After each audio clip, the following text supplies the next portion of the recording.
sujet qu'il faut aborder clairement, c'est la lutte contre l'antisémitisme.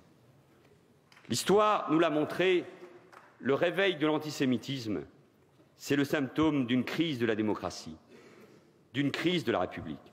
C'est pour cela qu'il faut y répondre avec force. Après Ilan Halimi en 2006, après les crimes de Toulouse, les actes antisémites connaissent en France une progression insupportable. Il y a les paroles, les insultes, les gestes, les attaques ignobles, comme à Créteil, il y a quelques semaines, qui, je l'ai rappelé ici dans cet hémicycle, n'ont pas soulevé l'indignation qui était attendue par nos compatriotes juifs dans le pays. Il y a cette inquiétude immense, cette peur que nous avons les uns et les autres sentie, palpée, samedi, dans la foule, devant cette hyper-cachère porte de Vincennes, ou à la synagogue de la Victoire, dimanche soir. Comment accepter qu'en France, terre d'émancipation des Juifs il y a 2 siècles, mais qui fut aussi, il y a 70 ans, l'une des terres de son martyre, comment peut-on accepter que l'on puisse entendre dans nos rues crier mort aux Juifs? Comment peut-on accepter les actes que je viens de rappeler? Comment peut-on accepter que des Français soient assassinés parce qu'ils sont juifs? Comment peut-on accepter que des compatriotes ou qu'un citoyen tunisien que son père avait envoyé en France pour qu'il soit protégé, alors qu'il va acheter son pain pour le Shabbat, meure parce qu'il est juif? Ce n'est pas acceptable. Et à la communauté nationale, qui peut-être n'a pas suffisamment réagi, à nos compatriotes français juifs, je leur dis que cette fois-ci, nous ne pouvons pas l'accepter, que nous devons, là aussi, nous rebeller.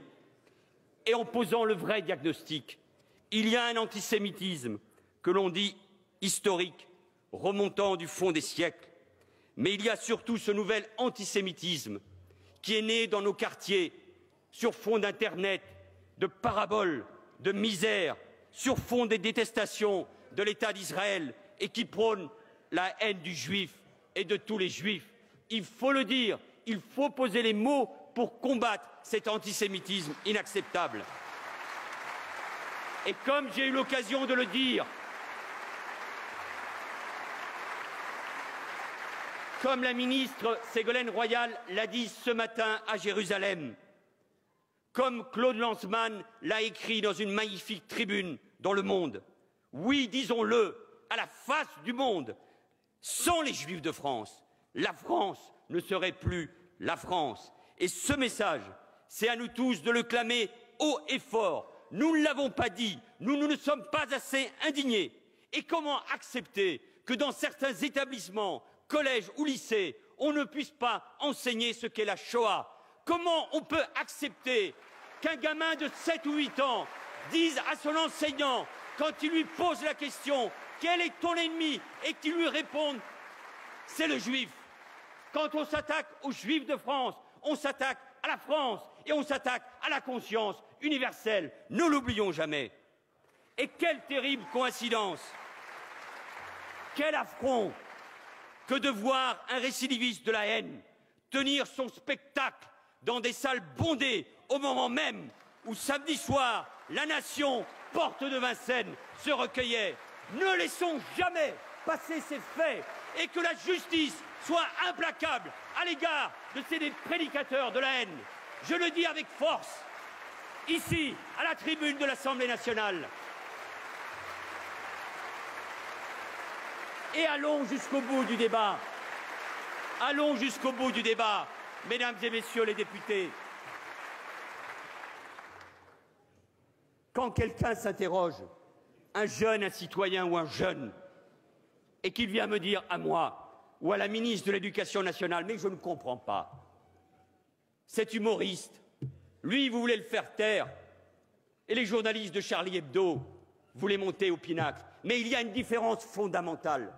Et c'est cette bataille que nous devons gagner, celle de la pédagogie auprès de notre jeunesse. Il y a une différence fondamentale entre la liberté d'impertinence. Le blasphème n'est pas dans notre droit, il ne le sera jamais.